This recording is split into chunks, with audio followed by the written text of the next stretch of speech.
Hello everyone! Welcome to today's Grade 3 through 5 reading class. Today we'll practice vocabulary, reading comprehension, main idea, and finding important details. Remember to read carefully and go back to the passage whenever you need help. Let's begin.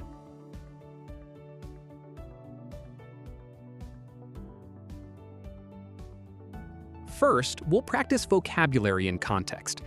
When you see a word you don't know, look at the words and sentences around it. They can often help you figure out the meaning. Let's read the after-school garden. Danica was excited. The school auditorium was packed full of people. Students and teachers sat in rows facing the stage. The principal, Mrs. Yee, introduced the speaker. Mr. Williams spoke in a friendly manner to the students.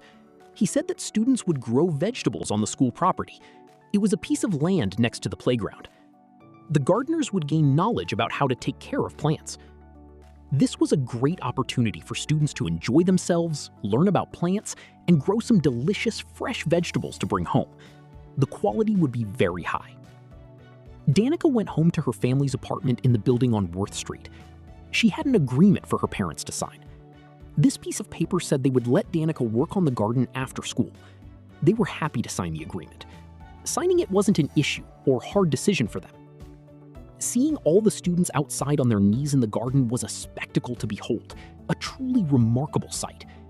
They worked with great care, planting tomatoes, beans, carrots, squash, and lettuce in neat rows. The teachers watched the students' careful movements as they tried not to step on any of the new plants just coming up. The students soon learned that the basis of gardening is to keep plants healthy. Gardeners water plants, keep them free of bugs, and keep away animals that might eat them. When the vegetables ripened, they were in great condition. The kids had more than enough to take home.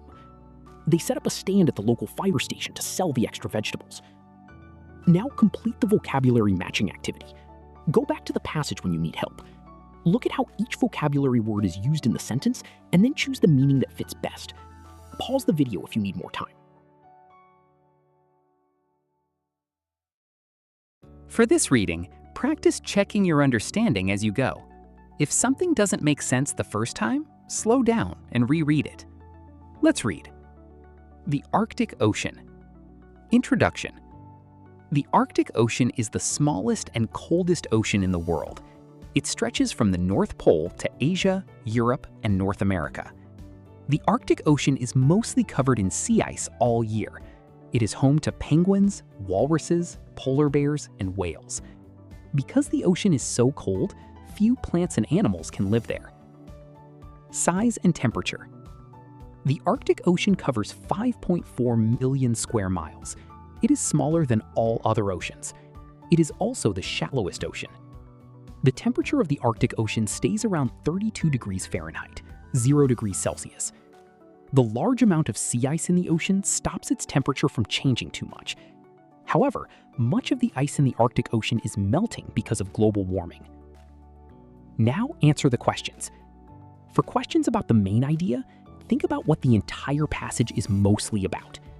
For detail questions, go back and find the sentence that gives you the information. And for the strategy question, think about what you did when something was difficult to understand. Take your time and complete the section.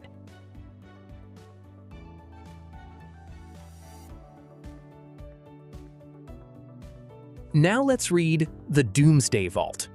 As you read, keep asking yourself, do I understand what I'm reading? If you wanted to save one thing for the future, what would you pick? For Dr. Carey Fowler, it's an easy choice. He would save seeds. Dr. Fowler is the scientist who helped create the Svalbard Global Seed Vault in Norway, near the Arctic. Dr. Fowler is trying to collect and save seeds from every food crop in the world. Why would anyone save seeds? Well, Dr. Fowler believes the world must be prepared in case something terrible happens. Some disasters, whether they are natural or caused by people, could destroy crops around the world. People wouldn't have food, and they might not be able to grow it. Dr. Fowler believes we must protect seeds today so we can grow crops in the future. Today, the Seed Vault has over 400,000 different types of seeds. Dr. Fowler hopes to one day have over 1 million types of seeds. He is asking countries around the world to deposit seeds into the vault so that the seeds can be withdrawn when we need them. Now complete the questions. Pay attention to why the seed vault was created and what Dr. Fowler hopes to accomplish. Those ideas will help you with several of the questions. For questions that ask what will probably or likely happen, use clues from the passage to make your best inference. Pause here if you need more time.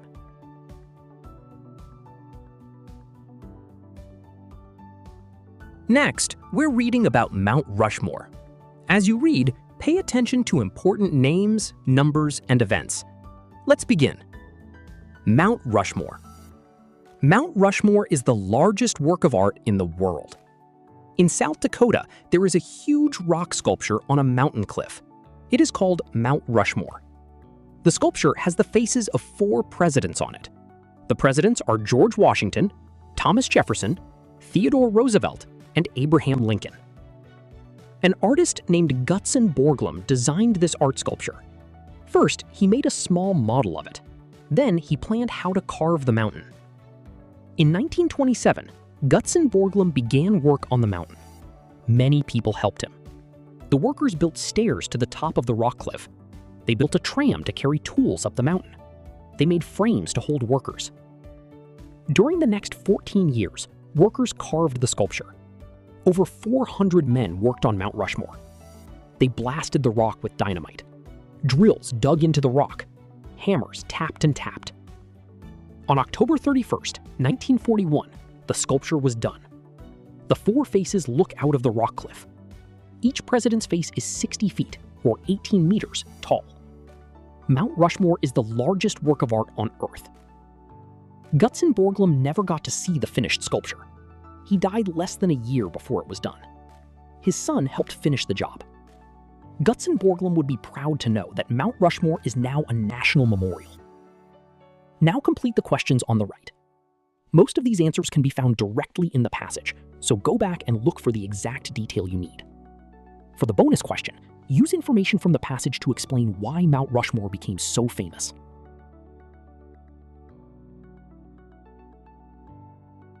Our final passage is called A Slice of Ocean Life. Before we begin, what do you think you might see in a tide pool? You might think that the ocean is the only place in nature to find sea creatures. But if you visit the beaches of the Northeast United States, you might see many kinds of ocean life in the miniature worlds of tide pools. Tide pools form when the tide goes out and ocean water is trapped in rocky hollows near the shore. Many plants and animals live in these pools. They must be strong because it is not easy to survive in an environment that changes often. High-level pools are shallow. They are the most difficult tide pools for animals to live in. The sun causes some of the water to evaporate or dry up. This makes the water even saltier than the ocean. When there is a lot of rain, high-level pools lose much of their saltiness. This change can also be difficult for sea creatures to survive. Some animals have shells that keep them from drying out in the sun. A barnacle has a soft, slippery body covered by a hard shell made of tiny plates. Barnacles attach themselves to rocks. When seawater washes over barnacles, they open their plates. They use their legs to trap small pieces of food from the water. It is easier for sea creatures to live in mid-level tide pools. The water is deeper there. The tide washes over them several times each day, so they do not become too dry. Starfish and sea urchins live in mid-level pools. Their sticky tube feet help them cling to rocks. This keeps them from being pulled out to sea by large waves. Sea anemones look like seaweed. They also live in mid-level tide pools. An animal that is stung by the tentacles of a sea anemone quickly discovers that it is not a plant. Low-level tide pools often contain forests of kelp. Kelp is a type of brown seaweed. It provides a home or food for small fish, worms, crabs, sponges, and sea urchins. People also have a use for kelp. They use it as an ingredient in ice cream. The next time you walk along the ocean shore, keep your eyes open. You might get to peek through a window into the world of underwater animals. Now, complete the questions. For the first few sentences, use context clues to choose the word that makes sense. For the remaining questions, return to the paragraph that discusses each topic. When finding the author's purpose, decide whether the passage mainly entertains you or gives you information.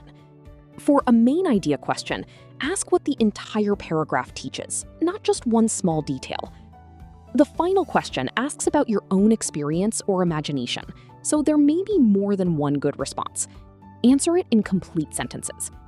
Pause the video and finish the activity.